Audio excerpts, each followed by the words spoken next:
Hello friends. मैं स्मिता माथुर और मेरी यूट्यूब चैनल में आप लोग का बहुत बहुत स्वागत है। आज बुधवार है और मैंने बुधवार का दिन जो है उसको नारी शक्ति को समर्पित किया है। इसीलिए मैंने अपनी वेंसडे की जो अपना प्रोग्राम है उसका नाम नारी ही रखा है। और इसमें आपको मैं समाज के विभिन्न वर्गों से संबंधित लेडीज़ की और वुमेन, चारों ओर जो लेडीज़ हैं, वुमेन हैं, उनसे रिलेटेड कहानियाँ ही सुनाऊंगी और उनके ही जो प्रॉब्लम्स हैं उनके ऊपर डिस्कस करूँगी। तो आज की मेरी कहानी का नाम है कविता। और हालांकि नाम इसका बड़ा खूबसूरत है, लेकिन ये कहानी है एक ऐसी नारी की जो घर घर जाके काम करती है, जो अपने यहाँ मेड्स आती हैं, उनके ऊपर बेस्ड है कहानी। और एक अच्छे घर की होने के बाद भी कैसे उसको शादी के बाद घर घर जाके काम करना पड़ता है, लेकिन वो बड़े खुशी खुशी सब जगह काम कर रही होती है। लेकिन फिर भी ज़िंदगी में कुछ ऐसी घटनाएं होती हैं कि जिसको सुन के हम लोग भी सिहर उठते हैं। तो बस उसी पे बेस्ड है मेरी ये कहानी, जिसका नाम है कविता। और मेरी साहित्य समाज का दर्पण होता है, तो जो भी साहित्यकार होता है वो कहानियाँ समाज से ही लेता है, अपने आसपास से ही लेता है, कुछ रियल कैरेक्टर से ही इंस्पायर होकर कहानियाँ लिखी जाती हैं। लेकिन फिर भी ये है कि अपनी कल्पना शक्ति के द्वारा वो पात्रों को बदल देता है, उनके चरित्र को अपने हिसाब से अपने रूप में गढ़ता है। तो इसलिए मेरी भी ये कहानी जो है वो मैंने पूरी अपनी इमेजिनेशन से बनाई है, कल्पना शक्ति का उपयोग किया है। और इस कहानी में जो भी कैरेक्टर्स आ रहे हैं, जो भी चरित्र आ रहे हैं, उनका किसी भी जीवित या मृत व्यक्ति से कोई संबंध नहीं है। ये कहानी पूर्णतः मैंने अपनी कल्पना शक्ति से बनाई है। केवल ये है कि वो नेचुरल रूप से समाज में जो कुछ घट रहा है उससे तो प्रेरणा मिलती ही है। चलिए सुनिए, मेरी कहानी का नाम है कविता। उसने अचानक ही काम पर आना बंद कर दिया। शायद ये उसकी आदत में शुमार था। 2 दिन तो मुझे लगा कि वो बीमार होगी, लेकिन तीसरे दिन जब उसके मोबाइल पर लगाया तो उसके बेटे ने उठाया। मम्मी तो घर पे नहीं है। क्या उनकी तबीयत खराब है? नहीं तो। कहाँ गई हैं? हमें नहीं पता, उसने बड़े रूखे तरीके से जवाब दिया। मैं समझ गई उसे कहीं और काम मिल गया और उसने 400-500 रुपये के लिए हमारा काम छोड़ दिया। 2 दिन तो मैं बहुत परेशान रही। दुख और रोष के मिले जुले भाव ने मुझे व्यथित कर दिया। ये लोग किसी के लॉयल नहीं होते। कम से कम एक बार आकर बताना तो चाहिए था। 3 महीने मैंने अपने हाथ से काम किया था, लॉकडाउन के चलते अपने हाथ से काम किया था, और अब लॉकडाउन खुलने के बाद ही उसको बुलाया था। आते ही मैंने 1000 रुपये उसके हाथ में रख दिए थे। बड़ा कठिन समय है, घर का कुछ सामान लाना हो तो ले आना।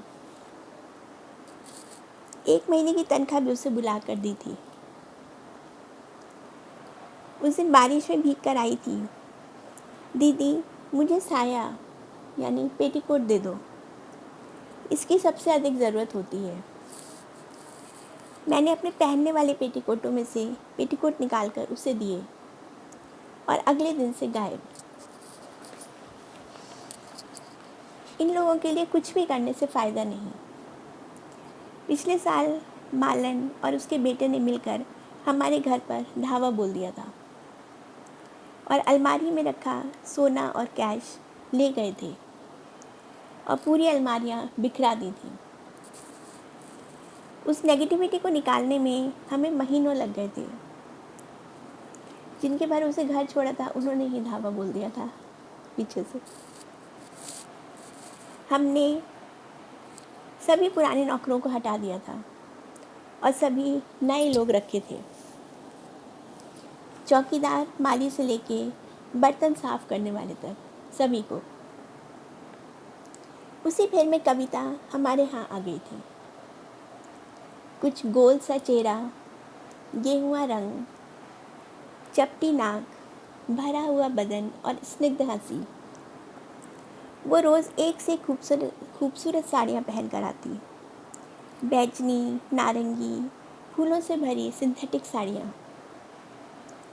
मुझे वो अच्छी लगती, साफ सुथरी, हंसमुख और काम भी साफ और फटाफट करती। बातों बातों में पता चला था वो 3 भाइयों के बीच की अकेली बहन थी और उसके पापा हमारे ही डिपार्टमेंट के मंदिर में माली का काम करते थे। बचपन से वो उन्हीं सड़कों और कॉलोनी में रहकर बड़ी हुई थी जिसमें पहले हम लोग रहते थे। मेरे बेटे से वो 3-4 साल बड़ी थी। डिपार्टमेंट की बच्ची है सुनकर मेरा उससे एक अलग ही मधुर संबंध हो गया था। डिपार्टमेंट के माली की बच्ची शादी के बाद ऐसे घर घर जाकर काम करेगी, क्या कभी उसके स्नेहमयी पिता ने सोचा होगा? हाई स्कूल करते ही 17 बरस की उम्र में उसकी शादी हो गई थी। पति अच्छे थे, टेलरिंग का काम करते थे। आर्मी के जवानों की पैंट शर्ट, बड़े बड़े बैग और अटैचियों के कवर बनाने में उनको महारत हासिल था। अब मैं भी कभी कभी छोटी मोटी टूट फूट सब्जी लाने के थैले और मास्क उससे मंगाने लगी थी। पैंट की जिप हो या किसी बैग की,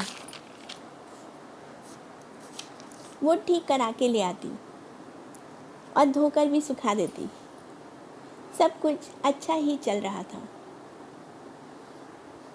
दीदी, मैं मम्मी पापा की इकलौती हूँ ना, इसीलिए सब मुझे बहुत चाहते हैं। ये सब नई नई साड़ियाँ मायके से ही तो मिलती हैं। और वो अपनी स्निग्ध हंसी हंस देती। मुझे वो संतोषी स्वभाव की लगती।